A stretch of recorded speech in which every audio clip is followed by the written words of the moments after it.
Influencers seem to be dying, dropping like flies. There is a huge epidemic of influencers doing stupid things for clout, and it turns into a fatality. Recently, 2 influencers drowned while they were on a boat from a yacht party, and it was because they refused to wear life vests. It would ruin their tan. It sounds like we're being sarcastic, but we're being very, very serious. No, it's completely real. These 2 women, 37 years old and 27 years old, died young because they ignored pleas to wear life preserver vests on an overcrowded boat that was taking them back to shore from a yacht party. It capsized, and it was just, the police commissioner said it was really because they were taking selfies and they didn't want the life preservers to ruin their photos. Can I be honest here? Okay, so there's a lot of vanity here. This same thing happens when people tell me to wear a helmet skating, and I just say no. Okay. I say no, I'm not doing that. Why? Because it ruins the video, I guess? No, I just never have, and I never will. I'm used to not wearing one. I also don't take the risks that I did back. If something bad enough happened now where I died, it would be an unbelievably ridiculous circumstance, because I just don't take the risks that I used to. But it's definitely not the same thing as you taking thirst trap photos at the skate park. But what I'm saying is it's pure vanity, right? In a lot of people. So, and the same thing would happen where if I died and I wasn't wearing a helmet, people in the community would probably be upset by it. But the average person who doesn't know anything about the industry or anything about the sports themselves would be like, well, what do you want me to do? He didn't try to protect himself. I recently saw another headline that was similar, saying an OnlyFansModel was found dead after a yacht party. She literally, her dead body was floating in that water. Yeah. I don't know what happened there or the context, but it sounds like these deaths were totally avoidable. Yeah. And you exchanged an Instagram photo for your life. Yeah. Yeah. Oops. Hi, Phil. I mean, it's not just oops. It's the type of thing where this is going to become more and more common now, because these types of influencers do very, very well.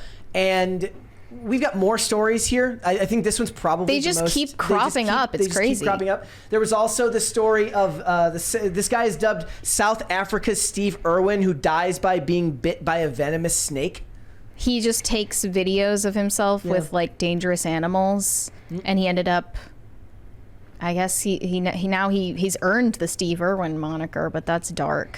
Steve Irwin was a rare example where, despite the risks that he took with his job, he's so beloved that nobody's going to make those comments. Yeah, that's awful, though. His wife had to release a statement. Yep.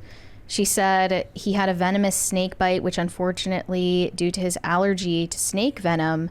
Okay, so wait, this guy is known as the South African Steve Irwin, and he knows that he has an allergy to snake venom? That's insane. Yep. Sent him straight into anaphylactic shock. Fortunately, we were able to rush him to the hospital, and then he ended up in the ICU, but he passed away after that. That's awful. It all kind of feels like an offshoot of, you remember the videos that would happen when smartphones became very, very popular, and you'd see the person walking with their head down and they just like walk into a river? No, I never saw anything like that. I would assume if I saw something like that, it's staged, right? No, so back in the day, I mean, people would just be walking with their heads down because they're not paying attention to where they're going, and they would just like walk off the side. Mm-hmm. We have a 20 from Gordon Shumway. An astronaut stuck on a space station because the current administration is too incompetent to get you home should be a no-brainer as to who they voted for, but you never know. People can be gluttons for punishment. Yeah, yep. I'm not so sure that they would vote for Trump for that reason, actually. Another 26-year-old influencer from the UK recently fell to his death while trying to create content from a 630-foot tall bridge in Spain. And I see stuff like, look, there's free running and parkour people that take death-defying risks every day for videos. And I think I brought this up on the show before, where you see the videos of the guys where they're running on the beams on the sides of buildings. And that is what I found is if you do any of the action sports, you look at any of the Red Bull videos where those dudes do. Have you seen the video recently where the biker he runs a course on a moving train? So the train's moving this way, and he's literally going from train car to train car off ramps. No, and stuff like that. Yes, I did. I saw so that. you did Yes. see this. So this is the type of thing where it's nothing but positivity in the comments and stuff like that. But once you get into the type of videos where a dude's running and jumping from building beam to building beam, the comments are all, bro, you have parents, I'm sure, that love you. Why are you doing this? Because there is no surviving it if he falls. Yeah. Right. Like there is no other outcome. The guy on the train, it's dangerous, but it's very possible that, you know, he's been doing it a long time. If he falls, he'll fall the right way and save himself. But there is no saving yourself if you miss the beam. Yeah, I see a lot of these parkour influencers. They I think one of them was allowed to climb up the Empire State Building Good Lord. to the very peak and filming himself like no hands on the top. And I just think, like, don't you care about your life? But at the same time, I can't say it's not impressive. Well, that's the thing, and there's a bit of a disconnect for topics like this for the people who are doing something dangerous where if it's literally just free climbing and stuff. It's about the content, but for a lot of them, it's also about pushing themselves to a level that they've never made it before, and that's hardwired into men's brain, especially. True.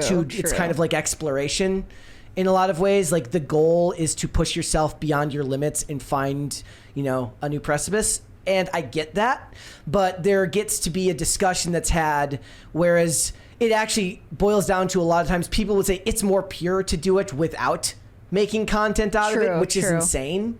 But it's true. But it's insane. Like nobody in their right, pragmatically, nobody in their right mind is doing that. People are going to look down more on the behavior of the influencers who drowned because the life preservers weren't, they didn't want the life preservers in their selfies. They're not going to look down as much on the stunt performer who died doing a stunt. Yeah. But at the same time, you can see they were both after the same thing, which is clout. Exactly. Yep. So Just different methods. Yeah. But do you feel about the other stories that it's an F around and find out situation? The influencers dying. Well, I don't feel like they deserve it, No. but No, they I don't feel like deserve it's sad when someone loses their life, obviously in an attempt to get clout. It's, I think, even more sad when you waste your life. Yes. And not that you die doing it, but that you like kind of kill your soul. this is even worse because this one's affecting the youth, which is the subway surfing trend. Have you guys seen the Subway Surfers video game? Yes. It's always on these shorts, these reels, where in order to keep your attention, they play gameplay of this mobile game for you to look at while it like plays One of my favorite, voiceover of Am I the A-hole or whatever? One of my favorite channels is No One Said This, and it's AI deepfake videos of Jordan Peterson and Joe Rogan and David Goggins, and it's always paired with Subway Surfers video. Yeah, so this is a new trend where kids are trying to recreate Subway Surfers in real life. If you're not familiar with the game, your character runs on top of trains. Yep. So this says thrill-seeking kids and teens are catching rides on top of moving trains in a social media trend dubbed Subway Surfing, an ode to the mobile gang. And this says a 13-year-old died attempting this challenge in New York just a few days ago. Then days later in the same area, a 13-year-old girl also died participating in the trend, and her friend was hospitalized. So they said between 2018 and 2022 in New York City, 5 people total died from train accidents. And in 2023 alone, 4 people have died of train accidents. It looks like, okay, the trend has gone so far that one parent even tried to sue TikTok after her son died trying the Subway Surfing trend last year. I don't feel like this is TikTok's fault. You're the parent. You're the parent. Yep. Yep, this is not We have an $80 super chat. Thank you from Thank That you. Stanza-tastic. Sorry for hard derailing. Here's the rest of a crisis party. I love y'all and thank you for taking the time, y'all. Side note, remind me if we see y'all next week or no. We will Next not. Okay, week, so no, we're going to be moving this studio from here over to Freedamastan. Oh, it's next week? Yep. So while you guys are out, doing election stuff, we'll be getting the stuff moved over there and getting everything set up. It's going to be a heck of a process. We are going to have clips from the show coming out the whole week to make sure that the algorithm doesn't completely forget us by the end of it. But we're going to do our best. So stay tuned, and we'll make sure we'll put a community note up. We'll post it on the social media accounts. But we will have clips coming out, but no live shows.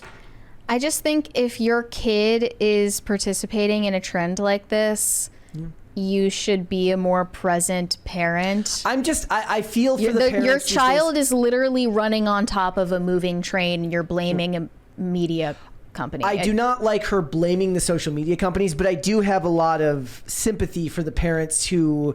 remember last week we talked about the suicidal teen from the AI, that was talking to the AI chatbot, and there's just so much technology that seems to just weasel its way into kids' lives. They have no concept of life and death because their whole life is two-dimensional. Like that kid who was talking to the chatbot, he genuinely believed that once he shot himself, he would end up in this other dimension with Daenerys Targaryen.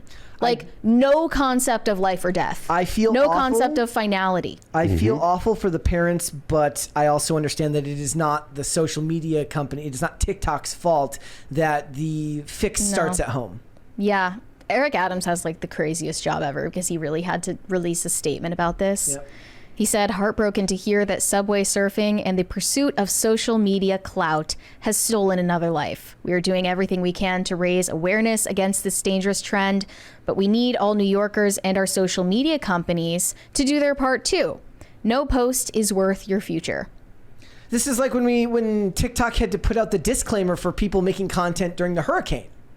Yeah. Because people were trying to make creative content while their life was in danger. But that's why these protections exist for big tech companies. They're not legally liable for the content that gets posted because they are platforms, not publishers. Yeah. So TikTok is not going to be held accountable for this. Thanks for watching. Listen to full episodes of Pop Culture Crisis on Spotify. Keep up with us on social media and make sure you subscribe and ring that bell so you never miss the show. Bye, guys.